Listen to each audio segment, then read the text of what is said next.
manusia baik, tapi di atasnya lagi ada manusia terbaik. Kita tidak bahas manusia yang belum baik, kita bahas manusia baik dan manusia terbaik. Manusia yang baik itu, Bapak Ibu, apa ukurannya? Manusia baik itu ukurannya adalah ketika dia mampu berpikir jernih. Ini Bapak Ibu.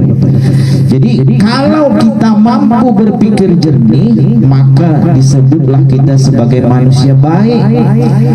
Tapi nanti baik saja tidak cukup. Nah, nanti Bapak Ibu, berbuat baik saja tidak cukup. Nah, di sini nanti letak terjebaknya orang-orang seperti Michael Hahad misalnya. Michael Hahad menulis buku 100 orang terkemuka di dunia. Dia orang Kristen tapi meletak nama Rasulullah Nabi Muhammad SAW, nama orang yang paling pertama terpengaruh di dunia. Tapi dia bukan orang Islam, dia orang Muslim. Terjebaknya Michael Hahad, Lawrence Koch, Stephen Hawking. Kenapa? Karena dia baru bermain pada jasmani atau pada otak. Jadi manusia yang baik itu yaitu manusia yang mampu berpikir jernih. Ketika manusia itu mampu berpikir jernih, maka berpikir jernih itu melahirkan moralitas. Lalu moralitas yang diwujudkan dalam moralitas itu diwujudkan dalam perilaku, namanya etik atau etika. Contoh misalnya begini Bapak Ibu, makan pakai tangan itu etika atau adab? Etika. Kenapa? Karena makan pakai tangan itu dia masih berwujud dan dia dihasilkan dari berpikir yang jernih.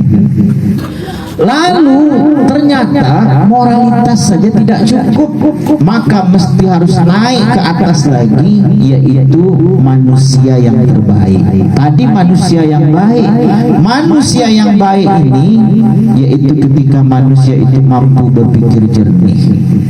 Maka itu orang yang tidak mampu berpikir dengan jernih, dia belum disebut sebagai manusia yang baik, menuju pada baik. Tapi ternyata moralitas tadi, yaitu berbuat baik tadi tidak cukup, mesti naik ke atas lagi, disempurnakan, yaitu manusia terbaik. Siapa manusia yang terbaik itu? Manusia yang terbaik itu adalah manusia yang berkalbu suci. Nah, ini dia Bapak Ibu.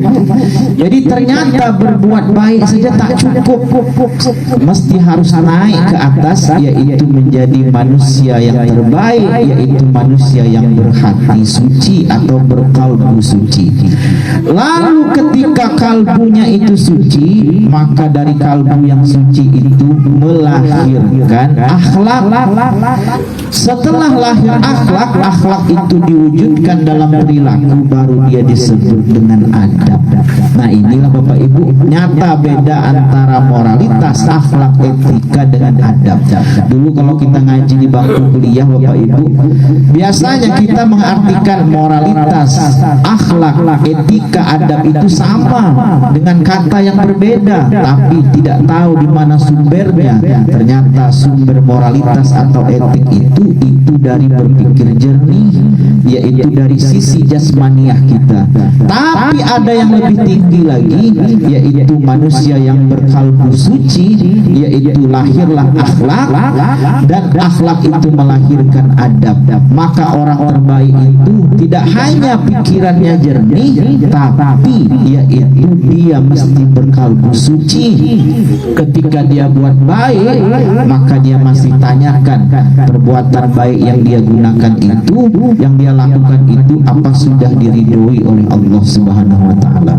Maka Bapak Ibu, orang yang mampu berpikir jernih, lalu mampu berkalbu suci, orang seperti inilah yang disebut insan kamil, insan yang sempurna. Orang seperti inilah yang menjadi solusi di masyarakat, bukan menjadi orang yang menambah masalah.